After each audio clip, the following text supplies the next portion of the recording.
झाली का तुझी नसते का पद्धत इतर वेळी? हे पहा, वडीकोदरी गावामध्ये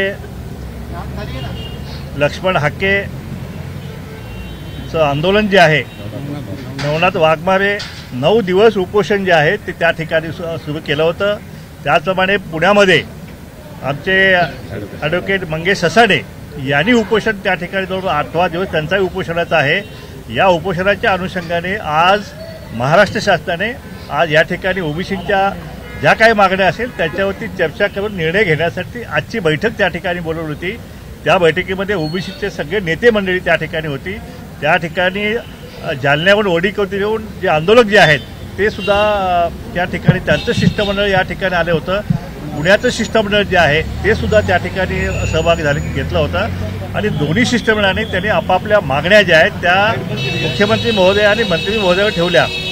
आम्ही सुद्धा या ठिकाणी जो काही ओबीसीवरती आत्ता जो विषय चालू आहे की ज्या कुणबी दाखले 57 लाख कुणबी दाखले जे दिले गेलेले आहेत असं जरांगे सांगतायत आणि त्या अनुषंगानं 80% मराठा समाज जो ओबीसीमध्ये घुसलेला आहे आणि आता सगळे सर्वेच्या माध्यमातून बाकीचा 20% सुद्धा घुसणार आहे. याविषयी प्रकर्षाने ह्या विषयावरती चर्चा त्या ठिकाणी झाली आणि त्या ठिकाणी सरकारनं त्या बाबतीत सकारात्मक आम्हाला उत्तर दिलेलं आहे. ज्या सगळ्या सर्वांचा विषय जो आहे त्या सगळ्या सर्वांचा विषय हा सर्वपक्षीय बैठकीमध्ये सगळ्यांची मतं जाणून घेऊन त्यानंतरच त्या बाबतीत निर्णय घेतला जाईल. आम्ही आणखी एक गोष्ट त्यांच्याकडे जाणून दिली की हा सगळ्या सर्वांचा जी काही तुम्ही अधिसूचना आहे या मसुद्याला आम्ही हायकोर्टमध्ये चॅलेंज केलेला आहे आणि त्याची 27 तारखेला सुनावणी आहे. मग एकीकडे हा प्रश्न जो आहे हा न्यायप्रविष्ट असताना सरकार हातात निर्णय कसा घेऊ शकतं ही बाब आम्ही त्यांच्या लक्षात आणून दिली. तर त्यावर त्यांनी सांगितले की त्याच्यावरती कायदेशीर बाब जी आहे त्याची तपासून घेतली जाईल आणि ती बाबसुद्धा जी आहे त्याच्या बाबतीतसुद्धा निर्णय जो आहे सरकार त्या बाबतीत करेल. पण एकंदरीत ही जी चर्चा जी आहे सगळ्या सभेचा GR आणि ज्या बोगस कुणबी दाखले जे आहेत बोगस कुणबी दाखल्यांच्या विषयी त्यांनी स्पष्टपणे सांगितलं जो कुणबीचा बोगस कुणबी दाखला देणारा आणि बोगस कुणबी दाखला घेणारा या दोघांच्या वरती सुद्धा त्या ठिकाणी गुन्हे दाखल केले जातील आणि योग्य ती कडक कारवाई केली जातील. याच्या बाबतीत कुणालाही माफी देणार नाही. आम्ही त्या बाबतीत त्याच्यावरती एक समिती नेमण्याची सुद्धा आम्ही त्या ठिकाणी मागणी केलेली आहे. आपला सगळ्यात महत्त्वाचा मुद्दा जातनिहाय जनगणनेचा मुद्दा जो आहे तो जातनिहाय जनगणनेचा मुद्दा जो आहे तो यावेळी पहिल्यांदा देवेंद्र फडणवीस साहेबांनी पहिल्यांदा हा आम्हाला मान्य आहे म्हणून सांगितलं आणि त्या बाबतीत जे आहे कारवाई जी आहे सरकार त्या ठिकाणी सुरू करेल. ही महत्त्वाची उपलब्धी जी आहे ती आजच्या बैठकीत झालेली आहे. त्याचप्रमाणे ओबीसीचे हॉस्टेल आहेत त्या पण निधी आहे जो मराठा समाजाच्या मुलांना जो निधी दिलेला आहे 15-15, 20-20 लाख रुपये बिनव्याजी कर दिलेला आहे ते आमच्या मुलांना का दिले जात नाहीत हा सुद्धा प्रश्न आम्ही विचारला. त्यावर त्यांनी सांगितलं की जो काही मराठा समाजाच्या विद्यार्थ्यांना किंवा तरुणांना कर्ज दिलेलं आहे तीच अमाऊंट तीच रक्कम जी आहे ती सुविधा ओबीसीना सुद्धा त्या ठिकाणी दिल्या जातील. मंत्रिमंडळाची उपसमिती जी आहे ती मराठा समाजासाठी होती पण ओबीसीची मंत्रिमंडळ उपसमिती जी आहे गेल्या 2 वर्षापासून ती रद्द केली गेली होती. ती पुन्हा चालू करण्याची मागणी आम्ही बैठकीत केली तर ती मागणी सुद्धा आजच्या बैठकीत मान्य करण्यात आली आहे. त्यामुळे ह्या ज्या काय ओबीसीच्या ज्या काय प्रश्न निर्माण होतील ते सगळे प्रश्न मंत्रिमंडळाच्या उपसमितीमध्ये सब कमिटीमध्ये हे सगळे प्रश्न जे आहेत ते प्रश्न सोडवले जातील अशा प्रकारचं आश्वासन आम्हाला दिलेलं आहे.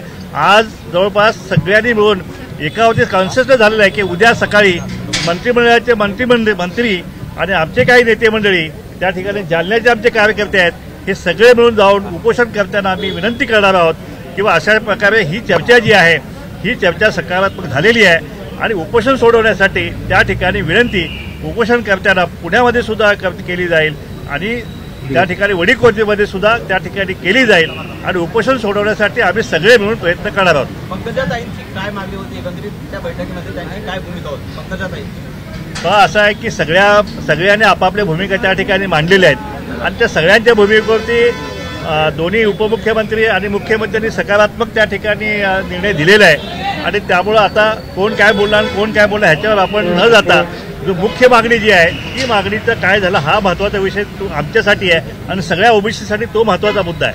सर हाके यांची उपोषण जाऊन उद्या मागे घेतलं मुख्यमंत्र्यांनी भेट जाणार का? घेतली पाहिजे. कारण हा एक मुद्दा गेल्या अनेक दिवसांपासून उपस्थित केला जात होता. तर मुख्यमंत्री एकनाथ शिंदे जाऊन त्या ठिकाणी भेट घेणार आहे का हाके यांची? मुख्यमंत्र्यांनी या ठिकाणी जवळपास त्यांचे 5-6 मंत्री जे आहेत त्या सगळ्यांना हे केलेलं आहे. भुजबळ साहेब स्वतः उद्या त्या ठिकाणी येणार आहेत आणि बाकीचे त्यांचे सहकारी मंत्री ते येणार आहेत. आम्ही त्या ठिकाणी असणार आहेत आणि आम्ही सगळे मिळून जे आहे ते उपोषण त्या ठिकाणी मागे घेण्यासाठी आम्ही नक्कीच प्रयत्न करू आणि त्यांना कन्व्हिन्स करू आणि इतके सगळे मंत्री आणि इतका सगळा सरकारचा निर्णय जो आहे तो निर्णय सकारात्मक झालेला आहे. त्यामुळं उपोषण सुटेल आमची अपेक्षा आहे. आता तुम्ही म्हणताय सकारात्मक चर्चा झाली आहे, मग लेखी आश्वासन द्यायला काय अडचण आहे सरकारला? नाही, असं आहे की आम्ही सुद्धा त्या ठिकाणी हा प्रश्न आम्ही मांडलेला आहे. पण आता अख्खं जवळपास अर्ध मंत्रिमंडळ त्या ठिकाणी जात आहे आणि मंत्रिमंडळ स्वतः त्या ठिकाणी जात आहे ते माझ्या मते अतिशय महत्त्वाचं आहे. कारण उपोषण या ठिकाणी आधी त्याला भेटायला कोण तयार नव्हतं. आता जवळपास अर्ध मंत्रिमंडळ त्या ठिकाणी येणार आहे. भुजबळ साहेब स्वतः त्या ठिकाणी असणार आहेत आणि त्यामुळं ती लेखी पत्र जे आहे ते काही आमच्या आडवं काय येणार नाही आहे. जे काय आम्ही सगळे सांगू ते आम्ही नक्कीच उपोषणकर्ते जे आहेत त्यांना ते मान्य होईल. अन्ना, हिंदी में बताइए क्या आप लोग की मांगे थे जिन्हें आज आपने मुख्यमंत्री के सामने रखा और सीएम ने क्या आश्वासन दिया? देखिए ऐसा है कि ओबीसी का एक बहुत बड़ा आंदोलन जो है तो महाराष्ट्र में पहली बार इतना बड़ा आंदोलन हुआ है. ये प्राध्यापक लक्ष्मण हाके और वाघमारे नवनाथ वाघमारे इन्होंने उपोषण चालू रखा है. 9वां दिन उपोषण का है. उनकी तबीयत खराब हुई है. पूना में एडवोकेट मंगेश ससाने ने उनका भी उपोषण चालू है. उनकी जो मुख्य मांग थी कि जो कुणबी दाखला 57 लाख जो है कुणबी सर्टिफिकेट इश्यू हुए हैं ये सब बोगस हुए हैं और ये ओबीसी में उनका जो अतिक्रमण है ये ट्रेसपासिंग है इसको रद्द करना चाहिए ये मुख्य मांग थी. और सगे सोरे का जो जीआर था उसको खारिज करना चाहिए. ऐसी 2 प्रमुख मांगे जो है ये आंदोलन की है.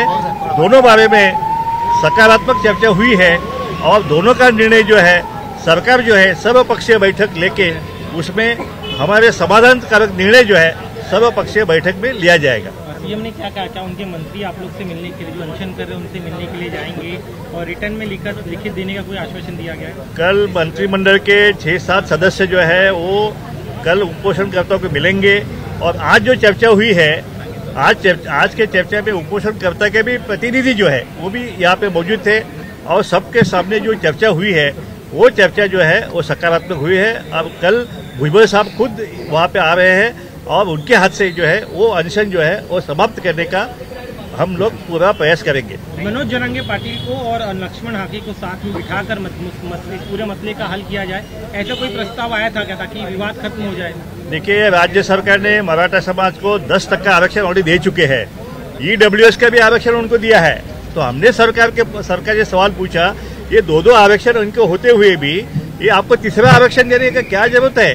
ये सुगे सोरे का आवश्यकता ही नहीं है. इस तरह से हमने सरकार को कन्विंस किया है और इसके बारे में पूरा निर्णय फाइनल निर्णय जो है वो सर्वपक्षीय बैठक में जो है वो लिया जाएगा. ठीक है, thank you so much. Thank you.